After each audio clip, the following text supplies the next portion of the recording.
வணக்கம்.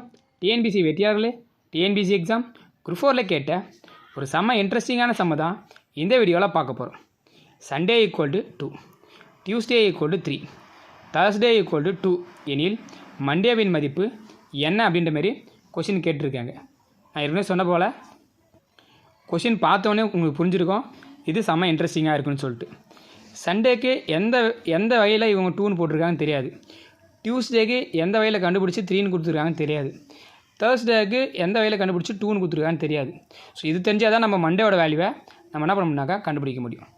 ஸோ ஒன்றும் இல்லைங்க, ஒரு சிம்பிள் கான்செப்ட் தான் என்ன பண்ணியிருக்காங்கனாக்கா யூஸ் பண்ணியிருக்காங்க. இங்கிலீஷில் அந்த வவல்ஸ் லெட்டர்னு சொல்கிறாங்க பார்த்தியா, அந்த வவல்ஸ் லெட்டர் தான் என்ன பண்ணியிருக்காங்கனாக்கா இதில் யூஸ் பண்ணியிருக்காங்க.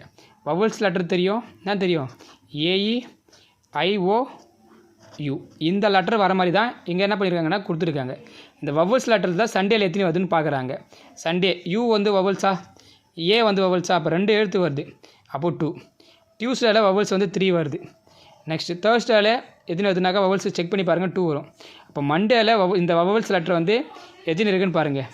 ஏ ஒன்று இருக்குமா, நெக்ஸ்ட்டு ஓ இருக்கும். அப்போது மண்டேக்கு மதிப்பு வந்து ஆப்ஷன் பி 2.